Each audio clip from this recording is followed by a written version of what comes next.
everyone, this is Tony from her Homestead Skills, and today we are going to can some carrots. I have dehydrated carrots. I prefer to use fresh carrots when I have them, but I find often that I buy carrots and they stay in the crisper, and by the time I go to use them, they're not in the best of shape. So it's good to have a few jars in the pantry that I can pull out and use when I need them or want them. So today we are canning up a small quantity of carrots. Enjoy. Okay, well, I am going to both wash and peel my carrots. I know some people don't think it's necessary to peel them, and that's fine. They can do it that way if they prefer. I like them peeled. That way I know I've got a clean surface and any blemishes are removed. So I'm going to cut off all the ends,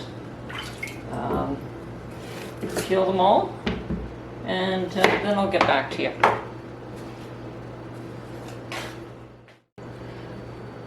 Okay, I've got my pressure canner on the stove with some water in, getting heated up. I have my carrots all peeled. Let me see if I can, yes. Have my carrots all peeled. I've got a pot of water on the stove to be able to put into the jars after they've been filled up with carrots. So now I'm just going to cut these up, and you can cut them up any way you desire. If you like coins, cut them up as coins. I prefer wedges, and you can also do sticks. You can cut them up any way you like, and I'm going to put them directly into the jars once they're cut. So.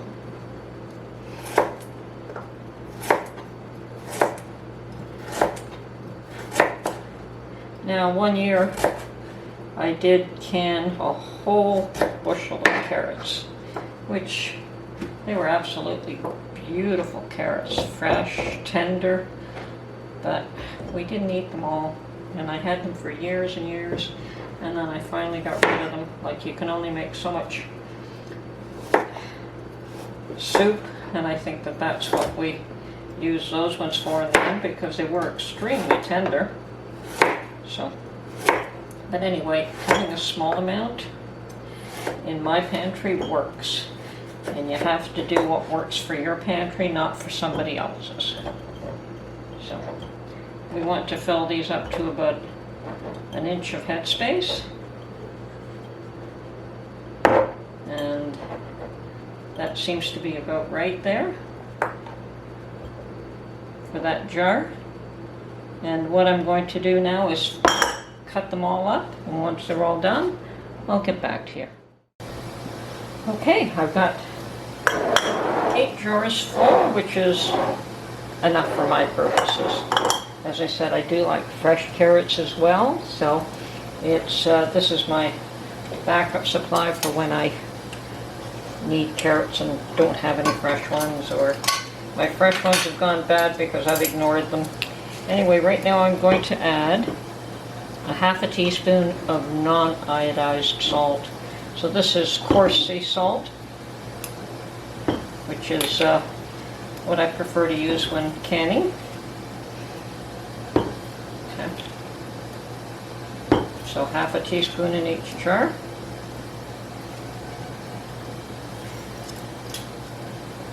I'm also going to add half a teaspoon of parsley, dried parsley flakes, to each jar. Might be a bit much. Maybe just a bit less than that.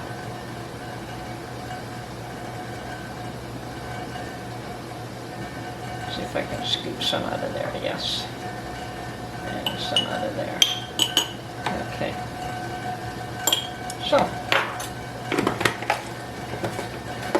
I'm tempted and considering adding some brown sugar. I think I will. Give me 2 minutes. I seem to have hidden my stash of brown sugar. Either that or my other container is empty. I don't think it is. I'll have to look for it though. So I'm going to put 1 tablespoon.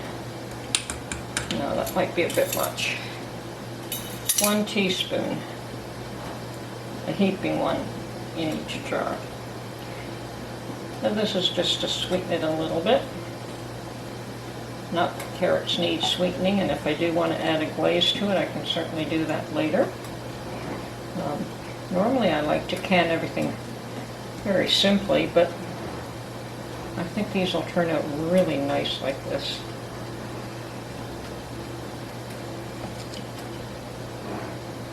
Okay.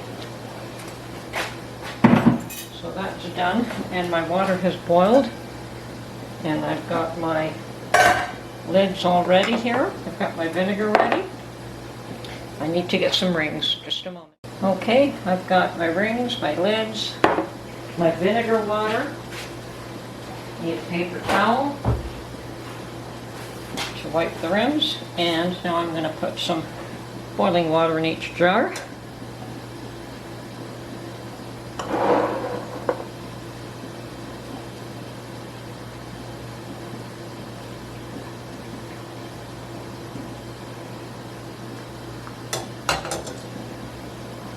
Great already. So leave an inch headspace.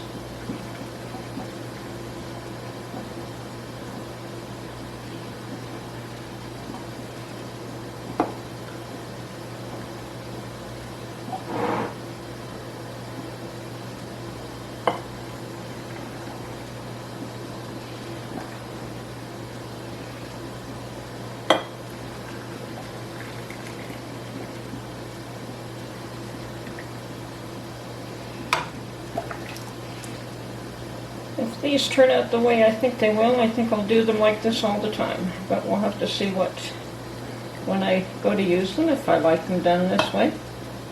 I think I will. I always add parsley with carrots. The brown sugar is something a little bit new.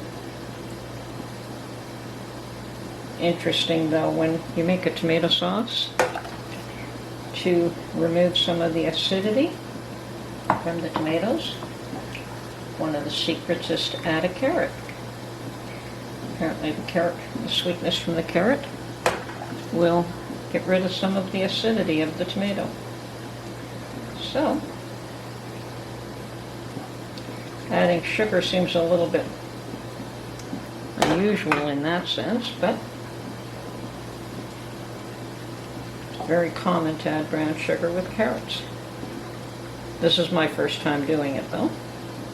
Okay, I think we've got the headspace right. Get my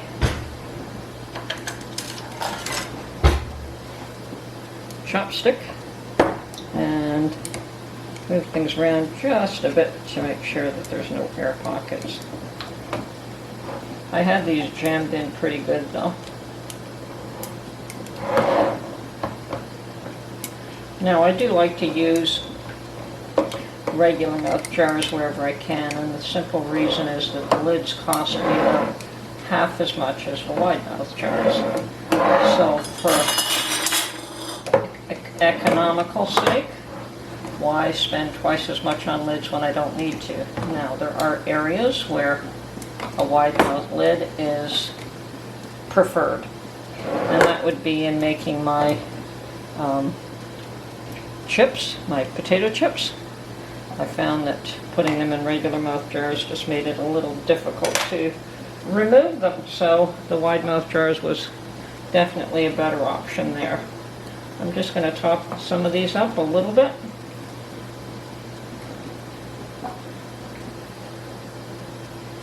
You'll find that the carrots will absorb some of the water. Okay, that should be enough. And now we'll clean the lids. Clean the rims with vinegar water, with vinegar and a napkin. Make sure that there's no residue of either the carrot bits or salt or the parsley or sugar or anything that I may have added to the jar.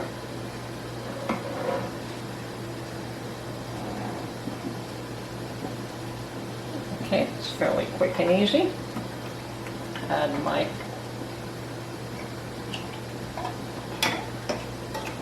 lids and rings.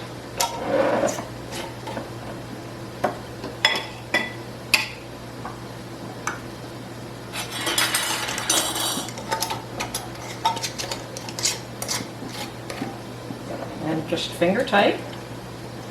I'm sure you've heard all of this before, but finger tight.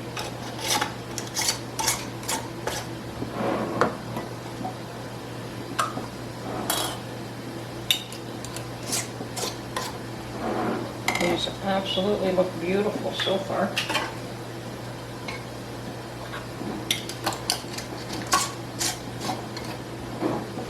Okay, now I'm going to put those in the canner.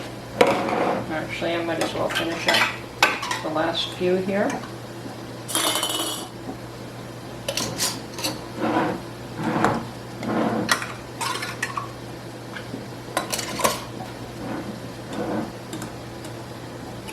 On my canner, I can hear the water boiling in it, so it's ready for these. And these jars are hot as well. So the first thing I'm going to do is pour the vinegar in. And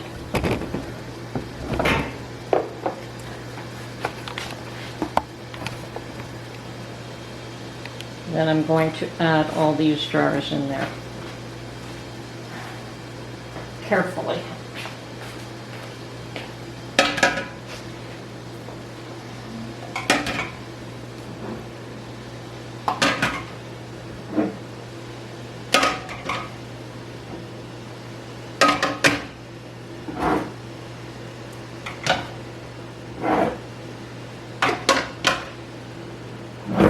Yes, I could have gotten one more in there, but there wasn't enough carrots, so there was no need. Okay, I'm going to put the lid on and vent this for 10 minutes, and then we'll come back and add, boy, that new seal is tight. Okay, so we'll vent this for 10 minutes, and then we'll come back and add the pressure gauge, the weight. And I'm using a 10-pound weight, and it's going to be ready for me when I need it. Okay, my pressure canner has gotten up to pressure, and it's 10 pounds pressure here. And the pint jars, we're going to process them for 25 minutes. So I've got my timer set for 25 minutes, and when that goes off, then we'll turn everything off and let it cool. So that's it. 25 minutes for pint jars, 30 minutes for quart jars at 10 pounds pressure for my altitude.